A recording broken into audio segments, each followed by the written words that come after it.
ಎಲ್ಲರಿಗೂ ವೀರು ಕನ್ನಡ ಯೂಟ್ಯೂಬ್ ಚಾನಲ್ಗೆ ಆತ್ಮೀಯವಾದ ಸ್ವಾಗತ. ನಾನು ನಿಮ್ಮ ವೀರು ಕನ್ನಡ ಸರ್. ಇವತ್ತಿನ ತರಗತಿಯಲ್ಲಿ ನಾನು ಕುವೆಂಪುರವರು ಬರೆದಿರ್ತಕ್ಕಂತಹ ಮಂತ್ರಮಾಂಗಲ್ಯ ಅನ್ನುವಂತಹ ಒಂದು ಲೇಖನದ ಬಗ್ಗೆ ಚರ್ಚೆಯನ್ನ ಮಾಡ್ತಾ ಇದ್ದೇನೆ. ಹಾಗೇನೆ ಈ ಮಂತ್ರಮಾಂಗಲ್ಯದ ಅನೇಕ ವಿಚಾರಗಳ ಬಗ್ಗೆ ಚರ್ಚೆಯನ್ನ ಮಾಡೋದಕ್ಕಿಂತ ಮುಂಚೆ ಇನ್ನೂ ಕೂಡ ನನ್ನ ಚಾನೆಲ್ ಅನ್ನ ಸಬ್ಸ್ಕ್ರೈಬ್ ಮಾಡ್ಕೊಂಡಿಲ್ಲ ಅಂತಂದ್ರೆ ಸಬ್ಸ್ಕ್ರೈಬ್ ಮಾಡ್ಕೊಳ್ಳಿ. ಹಾಗೆ ನಿಮ್ ಸ್ನೇಹಿತರಿಗೂ ಕೂಡ ತಿಳಿಸಿ ಅಂತ ಹೇಳ್ತಾ, ಈಗ ಮಂತ್ರಮಾಂಗಲ್ಯ ಅನ್ನುವಂತಹ ಒಂದು ಈ ಲೇಖನದ ಬಗ್ಗೆ, ಈ ವಿಚಾರಧಾರೆಯ ಬಗ್ಗೆ ಏನು, ಆ ವಿಚಾರಗಳ ಬಗ್ಗೆ ಏನು ಅನ್ನೋದನ್ನ ನಾವು ತಿಳ್ಕೊಳ್ತಾ ಹೋಗೋಣ. ನೋಡಿ, ಮೊದಲಿಗೆ ಆಶಯವನ್ನ ಗಮನಿಸ್ತಾ ಹೋಗೋಣ. ಒಂದು ರೀತಿಯಲ್ಲಿ ಸರಳ ವಿವಾಹ. ನೋಡಪ್ಪ, ಮಂತ್ರಮಾಂಗಲ್ಯ ಅಂತಂದ್ರೆ ನಾವು ಇಲ್ಲಿ ಕುವೆಂಪುರವರು ಎಷ್ಟರ ಮಟ್ಟಿಗೆ ಈ ಆಧುನಿಕ ಕಾಲಘಟ್ಟದಲ್ಲೂ ಈ ವರದಕ್ಷಿಣೆ ಅಥವಾ ವಧುದಕ್ಷಿಣೆ ಅನ್ನುವಂತಹ ವ್ಯವಹಾರಗಳಿಗೆ ಒಳಗಾಗಿದೆ. ಎಲ್ಲ ಒಂದ್ ಕಡೆ ನಾವೇನ್ ಮಾಡ್ಬೇಕಪ್ಪ ಅಂದ್ರೆ ಈ ಡೌರಿ ಸಿಸ್ಟಮ್ ಅಂತಕ್ಕಂಥ ವ್ಯವಸ್ಥೆಯನ್ನ ಕಿತ್ತೊಗಿಬೇಕು ಅನ್ನುವಂತಹ ಒಂದು ಇಲ್ಲಿ ಕಾರಣವೂ ಕೂಡ ಕುವೆಂಪುರಲ್ಲಿ ನಾವು ಗಮನಿಸ್ತಾ ಹೋಗ್ಬೋದು. ಯಾಕೆಂತಂದ್ರೆ ಎಲ್ಲರಿಗೂ ಸಮನಾಗಿ ಗಂಡು ಮತ್ತೆ ಹೆಣ್ಣು ಇಬ್ಬರೂ ಕೂಡ ಸಮಾನರು ಅನ್ನುವಂತಹ ಒಂದು ವಿಚಾರವನ್ನ ಇಲ್ಲಿ ಸಮಾಜಕ್ಕೆ ತಿಳಿಪಡಿಸ್ತಾ ಇರ್ತಕ್ಕಂಥ ಒಂದು ಕೆಲಸವನ್ನ ಕುವೆಂಪುರವರು ಮಾಡಿದ್ದಾರೆ. ಯಾಕೆಂದ್ರೆ ಇಲ್ಲಿ ಗಂಡು ಹೆಣ್ಣು ಇಬ್ಬರೂ ಕೂಡ ಸಮಾನರು ಅನ್ನುವಂತಹದ್ದಾಗಿರ್ಬೋದು. ಹಾಗೇನೆ ಯಾವುದೇ ಜಾತಿ ಅಥವಾ ಧರ್ಮದ ಒಳಗಡೆಯೇ ವಿವಾಹವಾಗುವ ಬದಲು ನಮಗಿಷ್ಟ ಬಂದವರನ್ನ, ನಮ್ಮನ್ನ ಇಷ್ಟಪಡುವವರನ್ನ ದುಂದು ವೆಚ್ಚಕ್ಕೆ ಇಲ್ಲಿ ಮಾಡದೆ ಕಡಿಮೆ ಖರ್ಚಿನಲ್ಲಿ ಸರಳ ವಿವಾಹವಾಗುವುದು ಇಲ್ಲಿ ನಾವು ಅದನ್ನು ಕೂಡ ಮಂತ್ರಮಾಂಗಲ್ಯ ಅಂತ ಕರಿತಾ ಹೋಗ್ತೀವಿ. ನೋಡಿ, ಮಂತ್ರಮಾಂಗಲ್ಯ ಅಂತಂದ್ರೆ ನಿಮ್ಗೆ ಪ್ರಶ್ನೆ ಕೇಳ್ಬೋದು, ಅಂದರೆ ಏನು ಅಂತ ನೋಡಿ. ಇಲ್ಲಿ ಎಲ್ಲೋ ಒಂದ್ ಕಡೆ ಯಾವುದೇ ಜಾತಿ ಆಗಿರ್ಬೋದು, ಧರ್ಮದ ಒಳಗಡೆಯಲ್ಲಿಯೇ ವಿವಾಹ ಆಗದ್ ಬಿಟ್ಟು ನೀವು ಅಂತರ್ಜಾತಿ ವಿವಾಹವನ್ನು ಕೂಡ ಆಗ್ಬೋದು, ಅಂತರ್ಧರ್ಮದ ಇಲ್ಲಿ ವಿವಾಹವನ್ನು ಕೂಡ ಬೇಕಾದ್ರೆ ಆಗ್ಬೋದು. ಅಂದ್ರೆ ನಮ್ಮನ್ನ ಇಷ್ಟಪಡುವವರನ್ನ ಕೂಡ ದುಂದು ವೆಚ್ಚ ಮಾಡದೆ ಕಡಿಮೆ ಖರ್ಚಿನಲ್ಲಿ ಸರಳ ವಿವಾಹವಾಗುವ ಒಂದು ವಿಚಾರವನ್ನು ಕೂಡ ಇಲ್ಲಿ ಹೇಳ್ತಾ ಇದ್ದಾರೆ. ಮುಖ್ಯವಾಗಿ ಬಡವರಿಗೆ, ಅಂತರ್ಜಾತಿ ವಿವಾಹವಾಗುವವರಿಗೆ ಮುಖ್ಯವಾಗಿ ನೋಡಿ, ಮಂತ್ರಮಾಂಗಲ್ಯ ಯಾರ್ಯಾರಿಗೆ ಇಲ್ಲಿ ಸಹಾಯವಾಗ್ತಾ ಇದೆ ಅನ್ನೋದನ್ನ ನಾವು ಗಮನಿಸಿದಾದ್ರೆ ಬಡವರಿಗಿರ್ಬೋದು, ಅಥವಾ ಅಂತರ್ಜಾತಿ ವಿವಾಹವನ್ನಾಗುವವರಿಗೆ, ವಿದ್ಯಾವಂತರಿಗೆ ನೋಡಿ, ಖರ್ಚಿಲ್ಲದೆ ಇಲ್ಲಿ ಸ್ವಂತ ಪ್ರಯತ್ನದಿಂದಲೇ ತಂದೆ ತಾಯಿಗಳಿಗೆ ಯಾವ ರೀತಿಯಾದಂತಹ ಆರ್ಥಿಕ ಹೊರೆಯಾಗದಂತೆ ಇಲ್ಲಿ ವಿವಾಹ ಮಾಡಿಕೊಳ್ಳುವಂತಹ ಒಂದು ವಿಧಾನವಾಗಿದೆ ಮಂತ್ರಮಾಂಗಲ್ಯ ಅನ್ನುವಂತಹ ಒಂದು ವಿಧಾನ. ನೋಡಿ, ತಂದೆ ತಾಯಿಗಳಿಗೆ ಹೊರೆ ಇಲ್ಲ. ಹಾಗೇನೆ ಇಲ್ಲೆಲ್ಲೋ ಒಂದ್ ಕಡೆ ಹಣವನ್ನ ದುಂದು ವೆಚ್ಚ ಅಥವಾ ಎಲ್ಲೋ ಒಂದ್ ಕಡೆ ವೈಭವೋಪೂರಿತವಾದಂತಹ ಮದುವೆಗಳು, ಆಡಂಬರದ ಮದುವೆಗಳಿಗೆ ಇಲ್ಲಿ ಅವಕಾಶ ಇಲ್ಲ ಅನ್ನೋದನ್ನ ನಾವು ಗಮನಿಸ್ತಾ ಹೋಗ್ಬೋದು. ಕಡಿಮೆ ಖರ್ಚಿನಲ್ಲೇ ಮದುವೆ ಆಗ್ತಕ್ಕಂಥದ್ದು, ಹಾಗೇನೆ ತಂದೆ ತಾಯಿಗಳ ಸಮ್ಮುಖದಲ್ಲಿ ಅಂತಕ್ಕಂಥದ್ದು. ಇನ್ನೊಂದ್ ಕಡೆ ಮತ, ಧರ್ಮ ಅಥವಾ ಕಂದಾಚಾರ ಅಜ್ಞಾನಗಳಿಂದ ವಿಮುಕ್ತರಾಗಿ ವಧುವರರೇ ಅಥವಾ ಇಲ್ಲಿ ಮಾನವ ಕೋಟಿಯನ್ನ ನಿಮ್ಮಂತೆ ವಿಮುಕ್ತರನ್ನಾಗಿ ಮಾಡುವ ಒಂದು ಪವಿತ್ರ ಕರ್ತವ್ಯವನ್ನ ನಾವಿಲ್ಲಿ ಗಮನಿಸ್ತಾ ಹೋಗ್ಬೋದು. ನೋಡಿ, ಇಲ್ಲಿ ಯಾವುದೇ ಧರ್ಮಕ್ಕೂ ಸೇರುವ ಅಗತ್ಯ ಇಲ್ಲ. ನೋಡಿ, ಮಂತ್ರಮಾಂಗಲ್ಯದಲ್ಲಿ ನಾವು ಗಮನಿಸ್ತಾ ಹೋಗ್ಬೋದು, ಯಾವುದೇ ಧರ್ಮಕ್ಕೆ ಸೇರುವಂತ ಅಗತ್ಯ ಇಲ್ಲ, ಯಾವುದೇ ಮತಕ್ಕೆ ಸೇರುವಂತ ಅಗತ್ಯವಿಲ್ಲ, ಯಾವುದೇ ಶಾಸ್ತ್ರಾಚಾರವನ್ನ ಅನುಸರಿಸಬೇಕಾದಂತಹ ಅಗತ್ಯ ಇಲ್ಲ. ಇಲ್ಲಿ ಯಾವುದೇ ಪುರೋಹಿತನ ಕರೆಸಿ ಇಲ್ಲ ಒಂದ್ ಕಡೆ ಮಂತ್ರವನ್ನ ಹೇಳಿಸ್ತಕ್ಕಂಥದ್ದಿನ ಅದೆಲ್ಲವೂ ನಿಷಿದ್ಧವಾಗಿದೆ. ಹಾಗೇನೆ ಮಂತ್ರಮಾಂಗಲ್ಯದ ಪ್ರತಿಜ್ಞಾ ವಿಧಿಗಳೇ ಇಲ್ಲಿ ಆ ವಧುವರರ ಅಥವಾ ನಿಮ್ಮ ಜೀವನದ ದಾರಿದೀಪವಾಗಲಿ ಅಂತಕ್ಕಂಥದ್ದು. ಮೌಲ್ಯ, ಅಜ್ಞಾನ, ಅಂಧಕಾರಗಳ ವಿರುದ್ಧ ಎಲ್ಲೋ ಒಂದ್ ಕಡೆ ಈ ಅಜ್ಞಾನ ಅಂತಕ್ಕಂಥದ್ದು, ಅಂಧಕಾರಗಳ ವಿರುದ್ಧ ಭಾಗಿಯಾಗಬೇಕೆಂದು ಇಲ್ಲಿ ಕವಿ ಎಲ್ಲೋ ಒಂದ್ ಕಡೆ ವಿನಂತಿಸ್ತಾ ಕರೆ ಕೊಟ್ಟಿದ್ದಾರೆ ಇಡೀ ಸಮಾಜಕ್ಕೆ ಅಂತಕ್ಕಂಥದ್ದು. ಹಾಗೇನೆ ಒಂದು ರೀತಿಯಲ್ಲಿ ಮಾದರಿಯಾಗಿ ತನ್ನ ಮಗನಾಗಿರ್ತಕ್ಕಂತಹ KP ಪೂರ್ಣಚಂದ್ರ ತೇಜಸ್ವಿ ಅವರಿಗೆ ಇಲ್ಲಿ ರಾಜೇಶ್ವರಿ ಅವರೊಂದಿಗೆ ಮದುವೆಯನ್ನ ಮಾಡಿಸಿ ಮಂತ್ರಮಾಂಗಲ್ಯದ ಮದುವೆಗೆ ಮಾದರಿಯಾಗಿದ್ದಾರೆ ಅಂತಕ್ಕಂಥದ್ದು. ನೋಡಿ, ಮಂತ್ರಮಾಂಗಲ್ಯದ ಮದುವೆಗೆ ತನ್ನ ಮಗನಾಗಿರ್ತಕ್ಕಂತಹ KP ಪೂರ್ಣಚಂದ್ರ ತೇಜಸ್ವಿ ಅವರಿಗೆ ಮದುವೆಯನ್ನ ಮಾಡಿಸಿ ಅಲ್ಲಿ ಮಾದರಿಯಾಗಿದ್ದಾರೆ ಅಂತಕ್ಕಂಥದ್ದನ್ನ ನಾವಿಲ್ಲಿ ಗಮನಿಸ್ತಾ ಹೋಗ್ಬೋದು. ನೋಡಿ, ಮಂತ್ರ ಮಾಂಗಲ್ಯ ವಿವಾಹ ಅಲ್ಲಿ ಯಾವ್ಯಾವ ವಿಚಾರಗಳಿರ್ತವೆ ಅಂತ ಇನ್ನೂ ಅನೇಕ ವಿಚಾರಗಳ ಬಗ್ಗೆ ಚರ್ಚೆಯನ್ನ ಮಾಡೋಣ. ಈಗ ಇದಿಷ್ಟು ಆಶಯ ಅಂತಕ್ಕಂಥದ್ದು. ನೋಡಿ, ಇಲ್ಲಿ ನಾವು ನೇರವಾಗಿ ಲೇಖನವನ್ನ ಪ್ರವೇಶ ಮಾಡಿದಂತ ಸಂದರ್ಭದಲ್ಲಿ ಇದು ಮಂತ್ರಗಳ ಅಥವಾ ಮತ್ತು ಹಲವಾರು ಸನ್ನಡತೆಗಳ ಸಂಹಿತೆಗಳ ಒಂದು ಸಂಕಲನ. ಹಾಗೆಯೇ ಮಂತ್ರವೆಂಬ ಪದ ತನ್ನ ಧ್ವನಿಶಕ್ತಿಯ ವಿಶಾಲಾರ್ಥದಲ್ಲಿ ಸ್ತೋತ್ರ, ಪ್ರಾರ್ಥನೆ, ಆರೈಕೆ ಹೀಗೆ ಅನೇಕ ವಿಚಾರಗಳನ್ನ ಇಲ್ಲಿ ನಾವು ಗಮನಿಸ್ತಾ ಹೋಗುವುದು.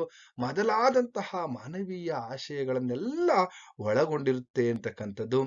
ಹಾಗೆಯೇ ನಮ್ಮ ಭಾರತ ದೇಶ ಇಲ್ಲಿ ಋಷಿಗಳು, ದಾರ್ಶನಿಕರು, ಸಂತರು ರಚಿಸಿರ್ತಕ್ಕಂಥ ಮಂತ್ರ, ಸ್ತೋತ್ರ, ಪ್ರಾರ್ಥನೆಗಳು ಇಲ್ಲಿವೆ. ಆದ್ರೆ ಇದರೊಡನೆ ಗಂಡು ಹೆಣ್ಣುಗಳಿಗೆ ಮದುವೆ ಮಾಡಿಸುವ ಹಿರಿಯರು ಅವರಿಗೆ ಉಪದೇಶಿಸಬೇಕಾದ ಮಾರ್ಗದರ್ಶನ, ನಡವಳಿಕೆಗಳು, ಸಂಹಿತೆಯೂ ಇದೆ. ನೋಡಿ, ನಾವು ಅನೇಕ ಮದುವೆಗಳಲ್ಲಿ ಇಲ್ಲಿ ಈ ಮಂತ್ರಗಳು, ಸ್ತೋತ್ರಗಳು ಇವನ್ನೆಲ್ಲವನ್ನ ಹೇಳ್ತಾ ಇರ್ತೀವಿ. ಆದರೆ ಅಲ್ಲಿ ಒಂದು ಕಡೆ ನಾವು ಈ ಮಂತ್ರ ಮಾಂಗಲ್ಯದ ಒಂದು ವಿಚಾರವನ್ನ ನೋಡೋದಾದ್ರೆ, ಅಥವಾ ಮಂತ್ರ ಮಾಂಗಲ್ಯ ವಿವಾಹದಲ್ಲಿ ಹೇಗಿರ್ತವೆ, ಇವಕ್ಕೆಲ್ಲ ಅವಕಾಶನೇ ಇರಲ್ಲ. ಶಾಸ್ತ್ರಕ್ಕೆ ಆಗ್ಲಿ, ಜಾತಿಗೆ, ಧರ್ಮಕ್ಕೆ ಇಲ್ಲಿ ಗಂಡು ಹೆಣ್ಣು ಇಬ್ಬರೂ ಕೂಡ ಸಮಾನರು. ಗಂಡು ಹೆಣ್ಣು ಇವೇ ಜಾತಿಗಳು ಅಂತಕ್ಕಂತಹ ಒಂದು ಗಂಡು ಜಾತಿ, ಇನ್ನೊಂದು ಹೆಣ್ಣು ಜಾತಿ, ಅಷ್ಟೇನೆ ಜಾತಿ ಇಲ್ಲಿ ಅಂತಕ್ಕಂತಹ ಒಂದು ವಿಚಾರವನ್ನು ನಾವು ಇಲ್ಲಿ ಗಮನಿಸ್ತಾ ಹೋಗ್ಬೋದು. ಹಾಗಾದ್ರೆ ಇಲ್ಲಿ ನಾವು ಗಮನಿಸ್ತಾ ಹಾಗೆ ಇಲ್ಲಿ ನಿಮ್ಗೊಂದು ಪ್ರಶ್ನೆಯನ್ನ ಕೇಳ್ಬೋದು. ಯಾವ ರೀತಿ ಮಂತ್ರ ಮಾಂಗಲ್ಯ ವಿವಾಹ ಎಂದರೇನು? ಮಂತ್ರ ಮಾಂಗಲ್ಯ ವಿವಾಹ ಅಂತ ಅಂದ್ರೆ ಏನು? ನೋಡಿ, ಮಂತ್ರ ಮಾಂಗಲ್ಯ ಎನ್ನುವುದು ಒಂದು ಪುಸ್ತಕದ ಅಥವಾ ಒಂದು ಸಂಕಲನದ ಹೆಸರು ಮಾತ್ರವಲ್ಲ. ಇದೊಂದು ವಿವಾಹದ ವಿಧಾನ ಅಂತಕ್ಕಂಥದ್ದು. ನೋಡಿ, ಮಂತ್ರ ಮಾಂಗಲ್ಯ ಅಂತಕ್ಕಂಥದ್ದು, ವಿವಾಹ ಅಂತಕ್ಕಂಥದ್ದು ಒಂದು ವಿವಾಹದ ವಿಧಾನ. ಇಲ್ಲಿ ಸಹಸ್ರಾರು ವರ್ಷಗಳು ಅಥವಾ ಕಾಲ ಯಾವ ಮೌಲ್ಯಗಳಲ್ಲಿ ಒಂದು ಭಾರತೀಯರ ಆಗಿರ್ತಕ್ಕಂತಹ ನಮ್ಮಲ್ಲಿ ಒಂದು ದೊಡ್ಡ ವಿಚಾರಗಳನ್ನ, ದೊಡ್ಡ ದೊಡ್ಡ ಮೌಲ್ಯಗಳನ್ನ ಇಲ್ಲಿ ಎಲ್ಲ ಒಂದ್ ಕಡೆ ಆರಾಧಿಸ್ತಾ ನಾವು ಬಂದಿದ್ದೇವೆ. ಆದ್ರೆ ಅನೇಕ ಇಲ್ಲಿ ನಾವು ಗಮನಿಸ್ತಕ್ಕಂಥದ್ದು, ವಧುವರರು ತಮ್ಮ ಬದುಕಿನ ಅಮೃತ ಮುಹೂರ್ತದಲ್ಲಿ ಈ ಮಂತ್ರಗಳ ಇಲ್ಲಿ ಎಲ್ಲೋ ಒಂದ್ ಕಡೆ ಮೂಲಕ ವಿವಾಹ ಸಂಹಿತೆಯ ಪ್ರತಿಜ್ಞಾ ವಿಧಿಗಳ ಮುಖಾಂತರ ತಮ್ಮ ಚೇತನವನ್ನ ಆಹ್ವಾನಿಸುತ್ತಾರೆ ಅಂತಕ್ಕಂಥದ್ದನ್ನ ಇಲ್ಲಿ ಹೇಳ್ತಾ ಇದ್ದಾರೆ. ಹಾಗಾದ್ರೆ ವಿವಾಹವು ಇಲ್ಲಿ ಎಲ್ಲ ಒಂದ್ ಕಡೆ ಇಲ್ಲಿ ವಿವಾಹ ವಿಧಾನವು ಕ್ರಮೇಣ ವಧುವರರ ಜೀವನದ ಇಲ್ಲಿ ಆಗ್ಬೇಕು ಅಂತಕ್ಕಂಥ ಒಂದು ಆಶೆ ಇದೆ. ವಿವಾಹ ಜೀವನ ಅಂತಕ್ಕಂಥದ್ದು ವಧುವರರ ಜೀವನ ವಿಧಾನವು ಆಗಬೇಕೆಂಬುದು ಮಂತ್ರ ಮಾಂಗಲ್ಯದ ಮೂಲ ಆಶಯ ಅಂತಕ್ಕಂಥದ್ದನ್ನ ನಾವು ಗಮನಿಸ್ತಾ ಹೋಗ್ಬೋದು. ಹಾಗಾದ್ರೆ ಇಲ್ಲಿ ಕೆಲವೊಂದು ಶಿಸ್ತುಗಳಿವೆ, ಕೆಲವೊಂದು ಕ್ರಮಗಳಿವೆ, ಕೆಲವೊಂದು ಕ್ರಮಬದ್ಧತೆಗಳು ಈ ಮಂತ್ರ ಮಾಂಗಲ್ಯ ವಿವಾಹದಲ್ಲಿ ಇವೆ. ಹಾಗಾದ್ರೆ ಇಲ್ಲಿ 10 ಅಂಕಕ್ಕೆ ನಿಮ್ಗೆ ಪ್ರಶ್ನೆಯನ್ನ ಕೇಳ್ಬೋದು. ಯಾವ ರೀತಿ ಪ್ರಶ್ನೆಯನ್ನ ಕೇಳ್ತಾರೆ ಅಂದ್ರೆ, ಮಂತ್ರ ಮಾಂಗಲ್ಯದಲ್ಲಿ ಮಾತಾ ಪಿತೃಗಳು ಅಂದ್ರೆ ತಂದೆ ತಾಯಿಗಳು ಪಾಲಿಸಬೇಕಾದ ಕಡ್ಡಾಯವಾದ ಶಿಸ್ತುಗಳು ಯಾವುವು ವಿವರಿಸಿ. ಕಡ್ಡಾಯವಾಗಿರ್ತಕ್ಕಂಥ ಶಿಸ್ತುಗಳನ್ನು ತಂದೆ ತಾಯಿಗಳು ಯಾವುದನ್ನ ಪಾಲನೆಯನ್ನ ಮಾಡಬೇಕು ಅನ್ನೋದನ್ನ ನಾವು ಗಮನಿಸೋದಾದ್ರೆ, ನೋಡಿ, ಮಂತ್ರ ಮಾಂಗಲ್ಯ ಸರಳ ವಿವಾಹ ವಿಧಿ ಎಂದೇ ರೂಪಿಸುವುದರಿಂದ ಈ ವಿವಾಹದ ಯಾವುದೋ ಒಂದು ಕಾರ್ಯಕ್ರಮವನ್ನ ಅದ್ದೂರಿಯಾಗಿ ನೆರವೇರಿಸಕೂಡದು. ನೋಡಿ, ಮಂತ್ರ ಮಾಂಗಲ್ಯ ವಿವಾಹ ಅಂತಕ್ಕಂಥದ್ದು ಸರಳ ವಿವಾಹ ಆಗಿರೋದ್ರಿಂದ ಅದ್ದೂರಿತನ ಅನ್ನೋದು ಇಲ್ಲಿ ನಡೆಯೋ ಹಾಗಿಲ್ಲ. ಹಾಗೇನೆ ಯಾವ ರೂಪದಲ್ಲೂ ಪ್ರತ್ಯಕ್ಷವಾಗಿ ಮತ್ತು ಪರೋಕ್ಷವಾಗಿ ವರದಕ್ಷಿಣೆಯನ್ನಾಗಲಿ ವಧುದಕ್ಷಿಣೆಯನ್ನಾಗಲಿ ಯಾರೂ ಕೂಡ ಸ್ವೀಕರಿಸುವಂತಿಲ್ಲ. ನೋಡಿ, ಇಲ್ಲಿನ ನಿಯಮಗಳನ್ನು ನೀವು ಗಮನಿಸ್ತಾ ಹೋಗ್ಬೋದು. ಅದ್ದೂರಿತನದ ಮದುವೆ ಬೇಕಾಗಿಲ್ಲ, ಸರಳ ಮದುವೆ ಇದು. ಯಾಕೆಂದ್ರೆ ಮಂತ್ರ ಮಾಂಗಲ್ಯ ವಿವಾಹ ಅಂತ ಅಂದ್ರೇನೆ ಸರಳ ವಿವಾಹ, ನೆನಪಿಟ್ಕೊಳ್ಬೇಕು. ನೋಡಿ, ಇಲ್ಲಿ ವರದಕ್ಷಿಣೆಗೆ ಅವಕಾಶ ಇಲ್ಲ, ವಧುದಕ್ಷಿಣೆಗೂ ಅವಕಾಶ ಇಲ್ಲ ಅನ್ನೋದನ್ನ ನಾವು ನೆನಪಿಟ್ಕೋಬೇಕು.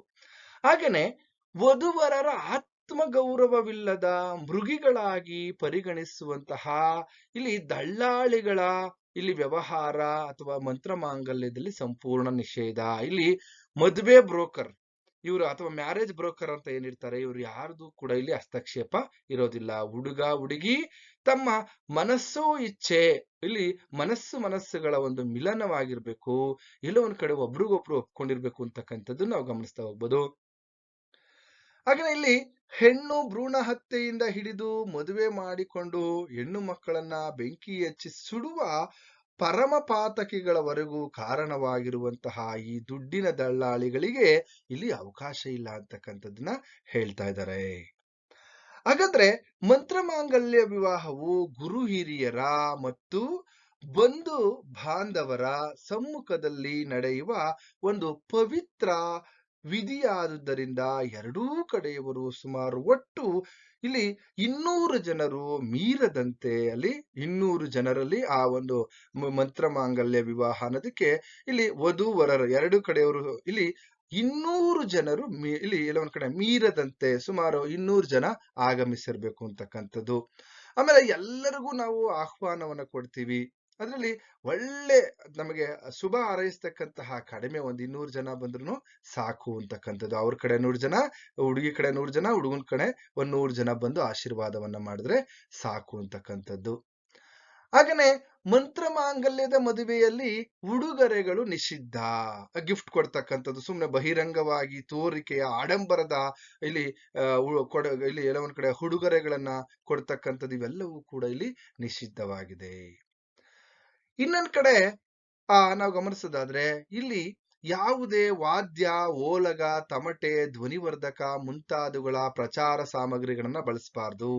ಮಂತ್ರಮಾಂಗಲ್ಯದಲ್ಲಿ ನೆನಪಿಟ್ಕೋಬೇಕು, ಮಂತ್ರಮಾಂಗಲ್ಯ ವಿವಾಹದಲ್ಲಿ ಇಲ್ಲಿ ವಾದ್ಯ, ಓಲಗ, ತಮಟೆ, ಧ್ವನಿವರ್ಧಕ ಮೀನ್ಸ್ ಮೈಕ್, ಇವ್ ಯಾವುದಕ್ಕೂ ಕೂಡ ಅಲ್ಲಿ ಪ್ರಚಾರ ಸಾಮಗ್ರಿಗಳನ್ನ ಬಳಸಬಾರ್ದು ಅಂತಕ್ಕಂಥದ್ದು ನಿಷಿದ್ಧ ಇದೆ.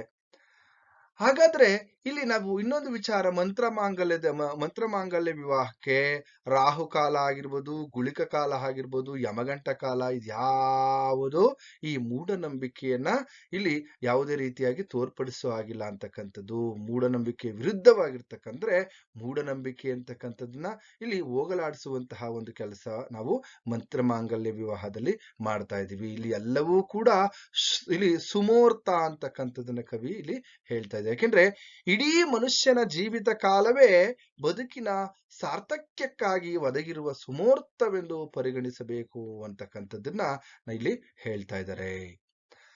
ಹಾಗಾಗಿ ಮಂತ್ರಮಾಂಗಲ್ಯ ಮದುವೆಯಲ್ಲಿ ಏನೋ ಕಡೆ ಮಂತ್ರಮಾಂಗಲ್ಯ ಒಂದು ಈ ಪುಸ್ತಕದಲ್ಲಿ ಇರ್ತಕ್ಕಂತಹ ಮಂತ್ರಗಳನ್ನೇ ಅವರು ಅಥವಾ ಎಲ್ಲ ಒಂದ್ ಕಡೆ ಆ ಮಂತ್ರ ಅನ್ನೋದಕ್ಕಿಂತ ಪ್ರತಿಜ್ಞಾ ವಿಧಿ ಅವನ್ನ ಬೋಧಿಸ್ತಕ್ಕಂಥದ್ದನ್ನ ಇಲ್ಲಿ ಗಮನಿಸ್ತಾ ಹೋಗ್ಬೋದು. ಅದು ಕಡ್ಡಾಯ ಅಂತಕ್ಕಂಥದ್ದು. ಹಾಗೇನೆ ಇಲ್ಲಿ ಯಾವುದೇ ಪುರೋಹಿತನಿಗೂ ಪ್ರವೇಶವಿಲ್ಲ.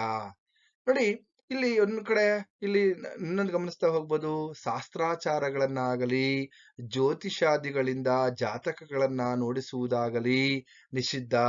ಜಾತಿ ಪದ್ಧತಿ, ಸ್ತ್ರೀ ಸಮಾನತೆ, ಅಸ್ಪೃಶ್ಯತೆ ಮೊದಲಾದ ಅನಿಷ್ಟಗಳಿಗೆ ಪ್ರತ್ಯಕ್ಷವಾಗಿಯೂ ಮತ್ತೆ ಪರೋಕ್ಷವಾಗಿಯೂ ಇಲ್ಲಿ ನಿಷಿದ್ಧವಾಗಿದೆ ಅಂತಕ್ಕಂಥದ್ದು. ಹಾಗೆ ಇಲ್ಲಿ ಯಾವುದೇ ಪುರೋಹಿತರಿಗೆ ಇಲ್ಲಿ ಪುರೋಹಿತನಿಗೂ ಕೂಡ ಪ್ರವೇಶ ಇಲ್ಲ ಅಂತಕ್ಕಂಥದ್ದಲ್ಲಿ ಮಂತ್ರಮಾಂಗಲ್ಯ ವಿವಾಹದಲ್ಲಿ.